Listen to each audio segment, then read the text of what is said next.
ꯑꯇꯣꯞ ꯃꯌꯥꯝ ꯑꯃ ꯑꯩꯈꯣꯏꯅ ꯀꯟꯗꯤ ꯂꯥꯛꯄ ꯃꯌꯥꯝ ꯑꯩꯈꯣꯏ ꯎꯔꯦ ꯊꯦꯡꯅꯖꯔꯦ ꯑꯗꯨꯒꯨꯝꯕ ꯃꯌꯥꯝ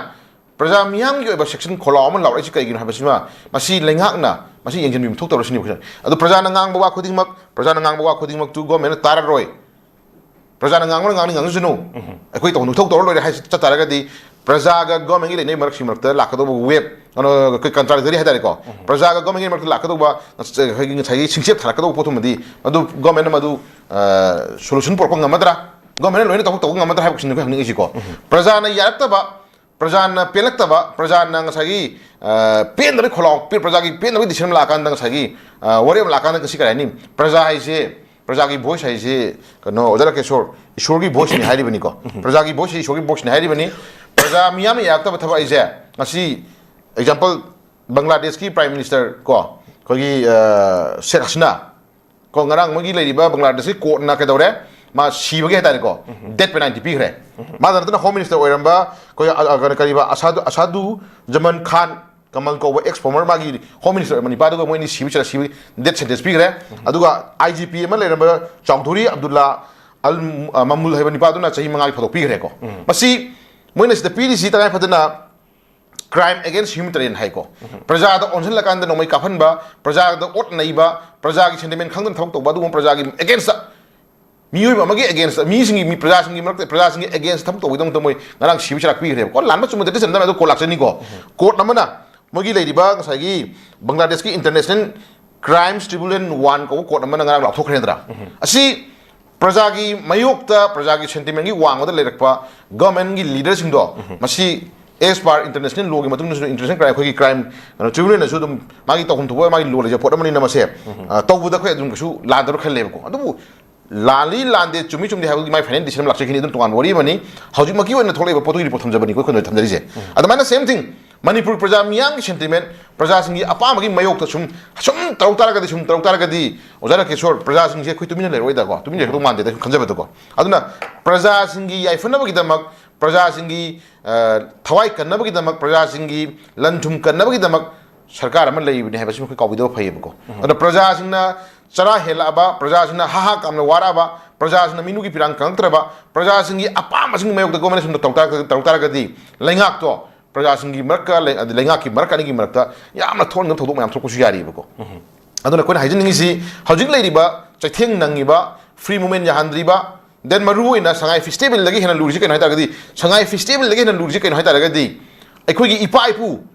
aikoi maitai ha fruit aikoi mioi ba fruit se karai de laki kai de poki kai de bon tor ki kai na koi ngasi aikoi na dharma ga mari ni injara kan da kobru ibidau kobru ko ibidau thangjing ngasi aikoi gi ipa ipu gi adu ma seng la khubam ni lei ba laifam le ning je ngasi changhan mangam dana ko changan mangam dana khoiram ka handana ngasi lei lengak sina ngasai gi yeng lei rise si importance ne ko aikoi gi ipa ipu gi thamjaram ba hajik lei risi prithvi da ngasi aikoi ni yengba yari si ojara kesho khoi ni yengba yari si option ani ni isana isagi not concert kanna hona matam da madu protect no hona matam da changchal ko lanama ko do isana jati isana isagi furup leibak kanna hona ko matam da madugi ngasagi lakado chaithing ama ko khoina haijin ningi di apik boy gera achogboy gera mana ningjari ba mana sachai ba dharma do di khoi ikai khunubam changi ba ko ada aikoi maitai hai ba frup se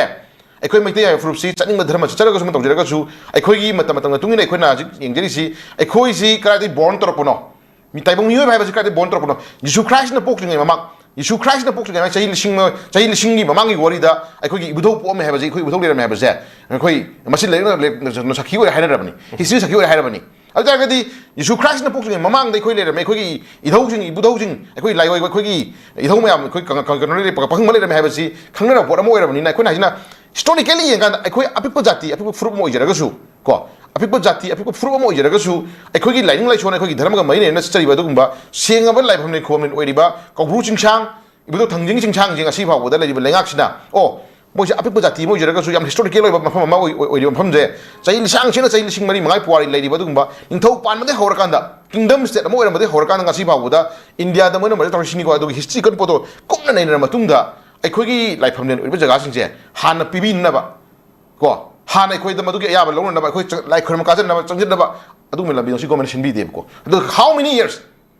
कयाम कुइन अखोई जे मुई लेरिबा Kuki mafia drug mafia Kuki terrorist की खया तक अखोजे क्या science अखोजे खांगो ना थमगे क्वेश्चन अखोई लाइनेबको अदमाना सेम थिंग खोना जनिंगिदी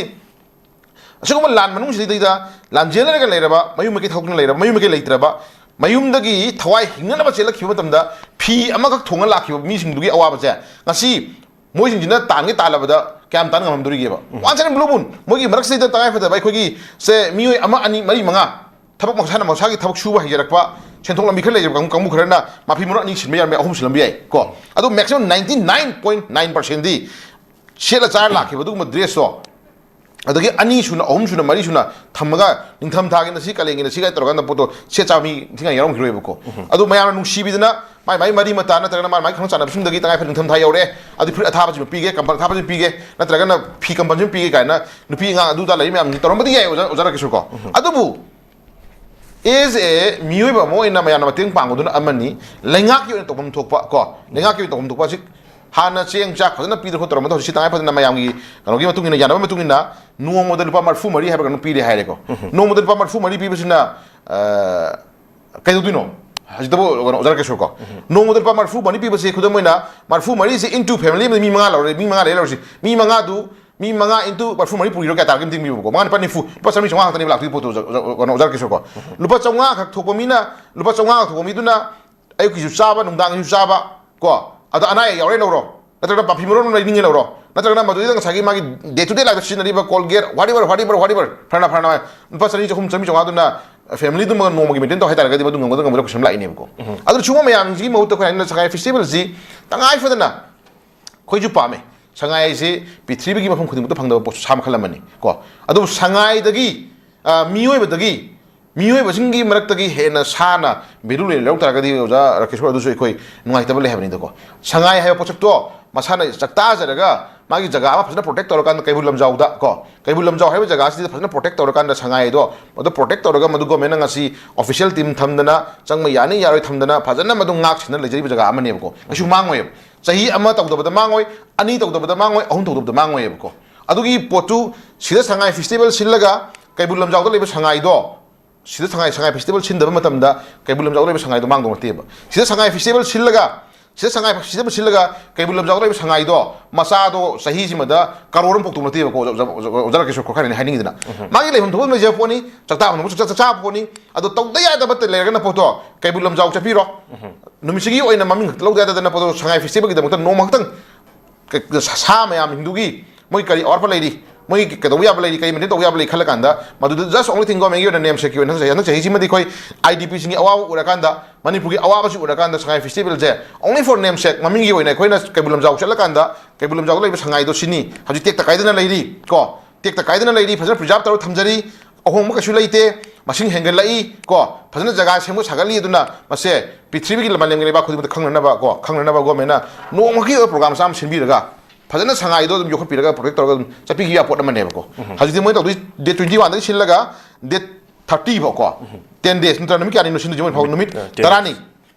Numit Tarani, Chupna, Shanghai Festival to the Shanghai Festival, Nungu Hunto to thee, Nungu Hunto to the Shanghai Festival Hunto to thee, see the Sindri programs were a Reboko. Where Rabbi, say the fast food hangani, ha. Fast food hangani, restaurant hangani, Piron Kari Yungani, Mika Lakani, Posaka Lagani, Sagani, Adagi Nakana Madanasagi, sound music, Tamatin, go along with the Wani, go. Shanghai Festival Gimanungi, Nunguba after do. She the Chindri programs after that. Tangai for the na, Ali Shanghai do, Jew the Leva Shanghai Gada, Kabilum Shanghai do, I get a poor lager side of Chiranga on the table. That's only thing Sagi said language, you know, Mayam say, Sagi. Stole some hang Sara Tanabaha, Kari no Mogi, Yen no get bombing with Haton on the Kagan, Hanging sort of the Bora hanging, Mayam Hanga, Mayam the last Sabi law have been able. Sabi law dead means Pasha Paiba, Nuaya Favana, Tragana, Nasagi, Muika Korakanda, the Langan Laga, Muika, the Langan Laga, Uelaga, Manipur Rang like Tre, go. A question of Fazana Pangan Sinmanga me at the Horin Shanghai Festival, the Direct or Manga or Home Sacre, Carol Marie Sacre, whatever, ha, expedited Loshinganitra, Loshingarani, other Sino Rani, the Disnokanda, Gomena Pami, Magit, like credit to Karina, have the question with German of Labco. Other than Saikun Hajagiva, again reminded of Dr. Jamatunda, IDP Singna Pamiba, ꯅꯨꯡꯒꯤ ꯑꯣꯏꯕ ꯋꯥꯍꯟꯊꯣꯛꯇꯨꯒꯤ merit ꯗꯦꯃꯦꯔꯤꯠꯇꯨꯒ ꯒꯣꯔꯃꯦꯟꯅ ꯁꯤꯟꯗꯕ ꯌꯥꯗꯦꯅ ꯁꯤꯜꯂꯤꯕ ꯉꯁꯥꯏ merit ꯗꯦꯃꯦꯔꯤꯠ ꯑꯅꯤꯗꯣ ꯉꯁꯤ ꯒꯣꯔꯃꯦꯟꯅ ꯃꯅꯤꯄꯨꯔ ꯄ꯭ꯔꯖꯥ ꯃꯤꯌꯥꯝꯗ ꯀꯣ ꯃꯅꯤꯄꯨꯔ ꯄ꯭ꯔꯖꯥ ꯃꯤꯌꯥꯝꯗ ꯈꯪꯕ ꯆꯪꯉꯦꯕꯀꯣ ꯇꯁꯦꯡꯅ ꯂꯥꯟ ꯂꯣꯏꯗ꯭ꯔꯤ